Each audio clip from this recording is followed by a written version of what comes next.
नमस्कार मित्रांनो, तटस्थतेमध्ये आपले पुन्हा एकदा स्वागत आहे. मागील व्हिडिओमध्ये आपण पाहिले की मी हे शरीर नाही, मी हे विचार नाही, मी माझ्या सवयी नाही, कारण हे सर्व बदलणारे आहे. मग मी म्हणजे काय हे जाणून घेण्याचा प्रयत्न केला. त्यासाठी आपण अनेक उदाहरणे पाहिले.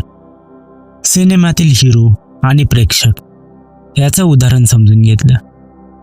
पडद्यावर हिरोला लागते, त्याला सुख होतं, दुःख होतो, तो मरतो. परंतु आपल्याला काही फरक पडतो का? तर नाही. का? कारण आपण एक प्रेक्षक असतो. आपण फक्त तो सिनेमा पाहणारे असतो. तसंच या देहाचं आहे. हा देह त्या हिरोसारखा आहे आणि आपण मी म्हणजे एक शुद्ध चैतन्य असतं. मी एक साक्षी असतो. आज आपण त्याच शुद्ध चैतन्याला, त्याच साक्षीपणाला आणखी खोलात जाऊन समजून घेण्याचा प्रयत्न करणार आहोत. मी म्हणजे हे शरीर नाही, मी म्हणजे हा विचार नाही, मी म्हणजे माझं नाव, माझं काम, माझी कला, हे काहीच नाही. या सर्वांपासून मी वेगळा आहे. याला अनेक ऋषीमुनींनी शुद्ध चैतन्य म्हटलं आहे, काहींनी आत्मा म्हटलेला आहे. पहिले तर चैतन्य म्हणजे काय हे एका उदाहरणाद्वारे समजून घेऊ. तुम्ही रात्रीचे आकाश पाहता, एकदम निरभ्र असते. त्यात संपूर्ण ब्रह्मांड दिसत असते. ब्रह्मांडातील असंख्य तारे, ग्रह, उल्का दिसत असतात. कधी कधी त्यावर पांढरे ढग येतात, जातात. पण त्या निरभ्र आकाशाला काही फरक पडतो का? काहीच नाही. एखादा तारा तुटला तर आकाश रडत बसते का? तर नाही. आकाशात कितीही उलथापालथ झाली, ब्रह्मांडात कितीही तारे तुटले, कितीही उल्का कोसळल्या, तरी आकाश काय करते? तसेच असतील, शुद्ध स्वरूपात, निरभ्र, शुद्ध चैतन्यासारखे. तसेच तुम्ही आहात. तुमचे विचार येतात, जातात. सुख येते, जाते. सुख त्या उल्कापिंडासारखे येते, जाते. तुमचे शरीर जन्मते, मरते. सर्व काही बदलते. तुमचे अनुभव देखील बदलतात. परंतु अनुभव घेणारा, तो साक्षी, तो तसाच असतो. तो कशानेच विचलित होत नाही. तुम्ही तो आहात. तुम्ही फक्त एक साक्षी आहात, प्रेक्षकासारखे.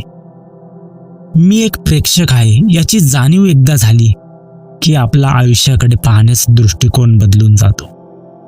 जीवनात सुख येते, जाते. दुःख येते, जाते. राग, द्वेष येतात, जातात. तुम्ही फक्त पाहतात. तुम्ही तटस्थपणे पाहतात. तुम्ही त्याला फक्त अनुभव करता.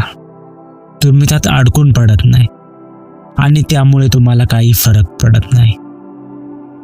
तुम्हाला राग येतो, परंतु राग आणि तुम्ही वेगळे असतात. तुम्ही हे प्रत्यक्ष पाहता. तुम्ही चिडता, तुम्हाला राग उत्पन्न होतो मनात, परंतु तो क्षणिक असतो, कारण तुम्ही आणि राग वेगळे आहात याची जाणीव तुम्हाला झालेली असते. आणि ही जाणीवच आपल्याला दुःखमुक्तीकडे घेऊन जाते. शुद्ध चैतन्य म्हणजे दुसरे तिसरे काहीही नसून फक्त जाणीव आहे, एक अवेअरनेस आहे. शुद्ध चैतन्य म्हणजे आकाशातील एखादी वस्तू नसून किंवा एखादा चमत्कार नसून आपल्या अस्तित्वाचा मूलभूत अनुभव आहे, आपली मूळ स्थिती आहे. आपण जेव्हा म्हणतो मला भूक लागली आहे, मी आनंदी आहे, मी दुःखी आहे, तेव्हा या सर्व अनुभवामागे एक गोष्ट समान असते, ती म्हणजे जाणीव. जेव्हा तुम्ही लहान होता तेव्हा खेळण्यासाठी रडायचे. तरुण झालात तेव्हा कारसाठी रडायला लागले. परंतु दुःखाची जी जाणीव होती ती लहानपणी देखील तीच होती, तरुणपणी देखील तीच आहे आणि म्हातारपणी देखील तीच जाणीव राहणार. भूक लागल्याची जाणीव होते, आनंद झाल्याची जाणीव होते, सुख दुःख सर्वांची जाणीव होते. फक्त जे अनुभव आहे ते बदलत असतात. कधी भूक, कधी गाडी, कधी घर, परंतु जी जाणीव आहे ती जाणीव बदलत नाही. जसं रेडिओवर गाणं बदलतं, रेडिओ लावता तेव्हा त्यावर तुम्ही चॅनल बदलत असतात, परंतु रेडिओ ज्या विजेवर चालतो ती वीज बदलता का?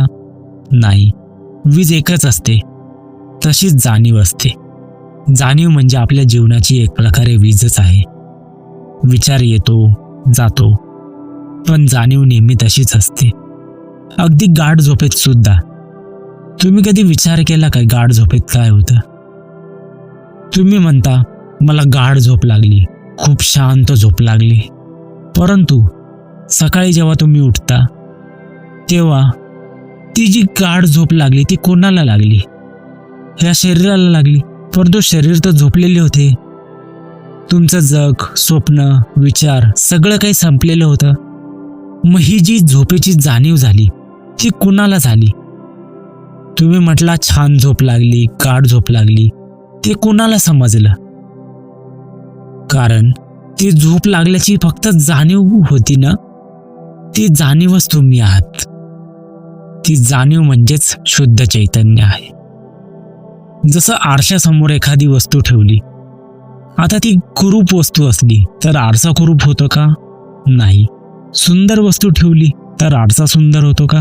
नाही. आरसा काय करतो? फक्त प्रतिबिंबित करतो वस्तूला. तशीच आपली जाणीव आहे, ती फक्त जाणण्याचं काम करते. तुम्ही सुखी आहात, दुखी आहात, ती फक्त जाणते. तिला स्वतःचा कोणताही रंग नाही, ती निर्गुण आहे. ती अवस्था शुद्ध चैतन्य आहे. जाणीव नेहमी आत्ता या क्षणी असते. विचार एक तर भूतकाळात असतात, नाही तर भविष्य काळात असतात. तुम्ही जेव्हा ध्यानाला बसता तेव्हा खूप सारे विचार भविष्य काळातले येतात, नाहीतर भूतकाळातले येतात. परंतु जेव्हा तुम्ही वर्तमानात येता तेव्हा ती शुद्ध जाणीव असते. आणि जेव्हा ध्यान साधनेद्वारे मनातील विचार कमी होतात, शरीर हलके होते, तेव्हा उरते फक्त जाणीव, ती वर्तमानातली जाणीव. आणि ती जाणीवच परमानंदाकडे तुम्हाला घेऊन जाते. तो परम आनंद आहे. संत तुकाराम महाराजांनी याचेच वर्णन केले आहे.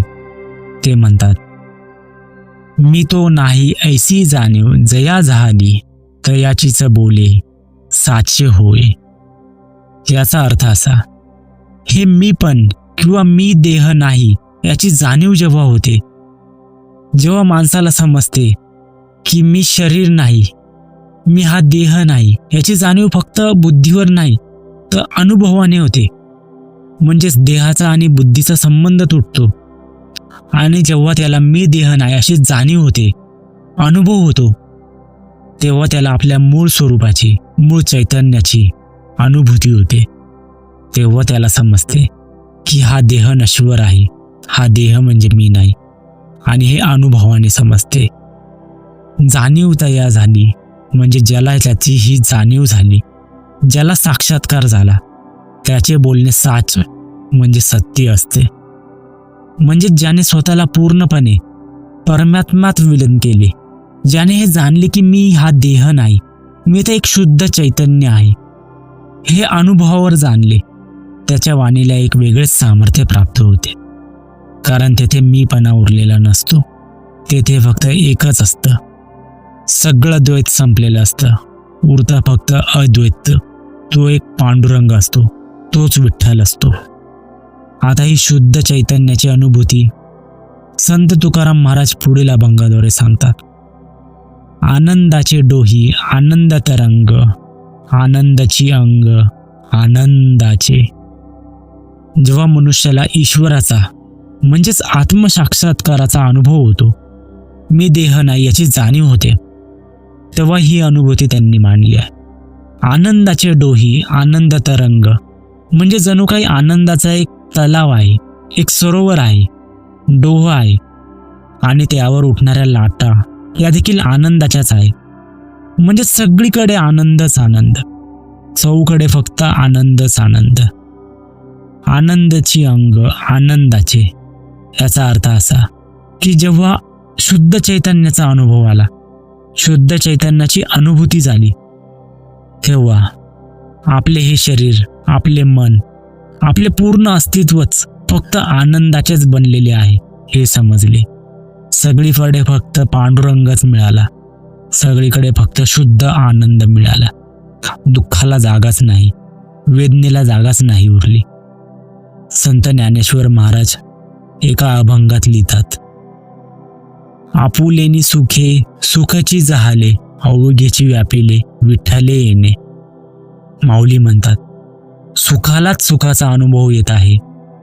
म्हणजेच ध्यान साधनेद्वारे जेव्हा तुम्हाला समजते की मी देह नाही, जेव्हा देह भंग होऊन जातो, तेव्हा अनुभव घेणारा आणि अनुभव देणारा हे दोन्ही एकच होऊन जातात. म्हणजे हे शरीर आणि हे ब्रह्मांड एकच होऊन जाते. सर्व काही एकच होऊन जाते. मी हे शरीर नाही, मी एक ब्रह्मांड आहे याची अनुभूती होते. तेव्हा सर्व काही एक होऊन जाते. जिकडे तिकडे फक्त विठ्ठलच दिसतो, शुद्ध चैतन्य दिसते. आता विठ्ठलाशिवाय किंवा आनंदाशिवाय दुसरी कोणतीही वस्तू जगात शिल्लक नाही असे जाणवते. संत कबीर म्हणतात, शुद्ध चैतन्याचा आनंद बाहेर कोठेही नसून तो शरीराच्या आतमध्ये आहे. यासाठी त्यांनी एक दोहा लिहिला होता, लाली मेरे लाल की जित देखू तित लाल, लाली देखन में गई मैं भी हो गई लाल.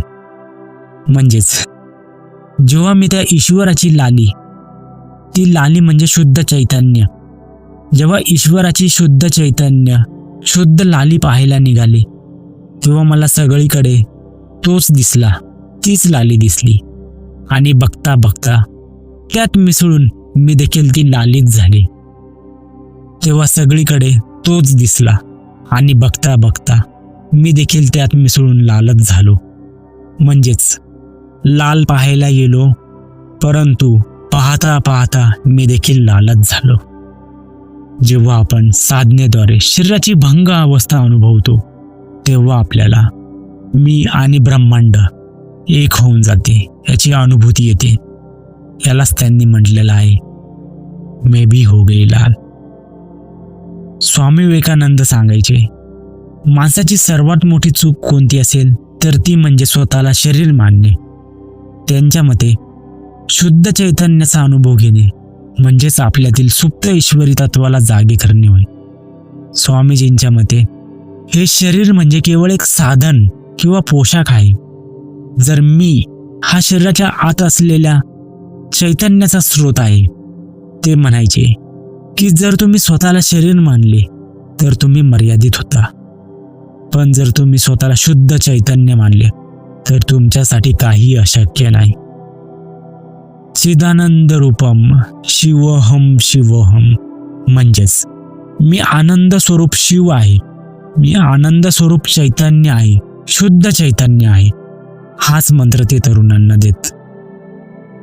स्वामी विवेकानंद म्हणायचे, स्वतःला पापी समजणे हा सर्वात मोठा पाप आहे. स्वतःला दुबळे म्हणणे हा सर्वात मोठा गुन्हा आहे. तू हे शरीरच नाहीस, सूर्य आहेस.